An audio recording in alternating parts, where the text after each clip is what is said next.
नमस्कार शेतकरी बांधवांनो, मी मनोज जाधव मनोज फर्टिलायझर्स टीमकडनं मनोज फर्टिलायझर्स या यूट्यूब चॅनलवर आपले सर्वांचे हार्दिक स्वागत करत आहे।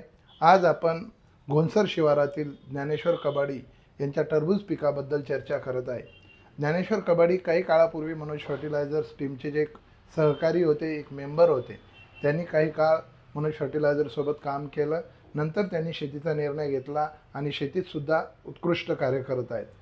यांच्या शेतीच्या संदर्भात जर सांगायचे झाले, हे आणि यांचे बंधू व्यवस्थित शेतीचे नियोजन करतात। यांच्या शेतीला आम्ही वारंवार दर 15 दिवसाला आमचे टीम मेंबर वेलाय ग्रुपचे प्रतिनिधी कैलास बाजड हे रेग्युलर त्याचा फॉलोअप घेत होते। त्यांनी सुरुवातीपासून म्हणजे त्यांनी टरबूज पिकाला मला वाटते 4 वर्षापूर्वी सुरुवात केली होती। 4 वर्षापूर्वी एक वेळा त्यांच्या शेतात गेल्यानंतर काही ज्या समस्या होत्या त्या मी त्यांना पद्धतशीर बरोबर करून दिल्या। त्या समस्या म्हणजे त्यांच्या पाण्याचं नियोजन, ज्या टायमाला काही ठिकाणी पाणी कमी, काही ठिकाणी पाणी जास्त, हे त्यांच्या लक्षात आणून दिलं आणि ते चूक त्यांच्या लक्षात आणून दिल्यानंतर सातत्यानं ते टरबुजामध्ये खूप चांगलं उत्पन्न घेत आहेत। जवळपास दरवर्षी ते टरबूज पीक घेत आहेत। पाऊण एकर क्षेत्रामध्ये त्यांचं टरबूज पीक राहत असते। पाऊण एकर क्षेत्रामध्ये ते 20 ते 25 टन टरबूज काढतात। हे एक त्यांचं खूप मोठं म्हणजे शेती क्षेत्राला योगदान आहे आणि त्यांच्याकडे बघून घोणसर शिवारातील खूप शेतकरी त्यांचा आदर्श घेऊन आता टरबूज पिकाकडे वळलेले आहेत।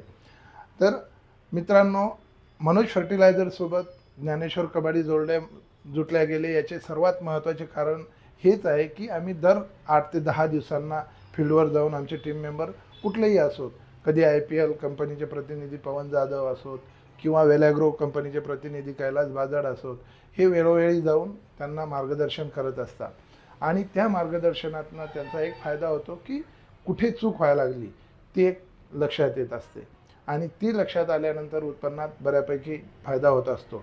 तर आपण यांच्या पिकाचं काही फोटोग्राफ्स बघत आहे। यांच्या पिकांच्या फोटोग्राफ्समध्ये आपल्याला सातत्याने एक लक्षात येईल की प्लॉट हार्वेस्टिंगला येईपर्यंत हिरवागार आहे। प्लॉटच्या सुरुवातीच्या वाढीच्या स्टेजला काय द्यायचं हे त्यांना नियोजन मिळालं। त्यानंतर फ्लावरिंग स्टेजला काय द्यायचं, परागीकरण चालू असताना कुठले फवारे घ्यायचे, काय करायचं, हे सर्व गोष्टी त्यांना वेळोवेळी मार्गदर्शन मिळाल्यामुळं त्यांना यावर्षीही एक क्वालिटीचा माल म्हणजे माझ्या माहितीप्रमाणे त्यांच्या एक 3 ते 4 सऱ्या काढायच्या राहिलेल्या होत्या। त्या सऱ्या काढायच्या राहिल्या म्हणजे एक मला वाटते 5 ते 6 गुंठे क्षेत्रातलं टरबूज काढायचं राहिलं, म्हणजे पाऊण एकरामधलं 5 ते 6 गुंठे काढायचं राहिलेलं आहे। म्हणजे 30 गुंठ्यापैकी जवळपास मला वाटते 24 गुंठ्यामधलं त्यांनी टरबूज तोडून मार्केटला दिलं। त्याचा काट्याची पट्टीसुद्धा मी तुमच्या याच्यावर टाकली। जवळपास ते 18 मेट्रिक टनापर्यंत वजन मिळालं आणि त्यांना 8 ते 8.5 रुपये रेट मिळाला। या टायमाला थोडा रेट कमी झाल्यामुळे त्यांना तो रेटचा फटका बसला आणि टरबुजाचं वजन अगदी 8 किलोपर्यंत काही टरबूज झाले। ॲव्हरेज वजन त्यांना 6 ते 8 किलो या दरम्यान एक क्वालिटीचं वजन मिळालं आणि टरबुजाची जे काय चिरून त्यांनी काही फोडी दाखवल्या, फळं दाखवले, तर चिरून दाखवलेल्या याच्यात लालपणा, त्याचा जो लाल गर आहे हा खूप मोठा आहे। त्यामुळे त्याचं स्वीटनेस चांगला आहे, गोडवा चांगला आहे आणि दुसरी सर्वात महत्त्वाची गोष्ट, त्यांनी आनंदाने एक आम्हाला जे काही टरबूज दिलं ते टरबूज 8 किलो वजनाचं, जे आम्ही घरी खाल्ल्यानंतर त्याचं जे स्वीटनेस आहे ते सुद्धा चांगलं आहे आणि हे सर्व घडलं कशामुळं, तर योग्य अन्नद्रव्याच्या नियोजनामुळं।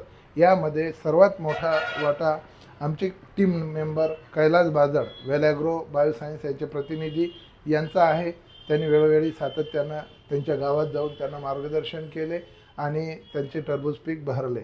आपणालाही या पद्धतीचं टरबूज पीक किंवा कुठलंही पीक घ्यायचं असेल, हळदीचं पीक असो, तर आमच्यासोबत तुम्ही संपर्क साधू शकता। दुसरी महत्त्वाची गोष्ट, असेच व्हिडिओ किंवा हे व्हिडिओ तुम्हाला आवडले असतील, चांगले वाटत असतील, तर आमच्या चॅनलला सबस्क्राईब करा, म्हणजे वारंवार तुमच्या मोबाईलवरती आमचं नोटिफिकेशन येईल आणि तुम्हाला आमचे जे काही व्हिडिओ आहेत हे सोप्या पद्धतीनं बघायला भेटतील।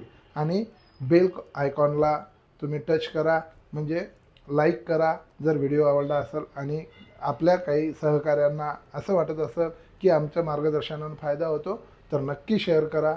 धन्यवाद। मनोज जाधव, मनोज फर्टिलायझर्स।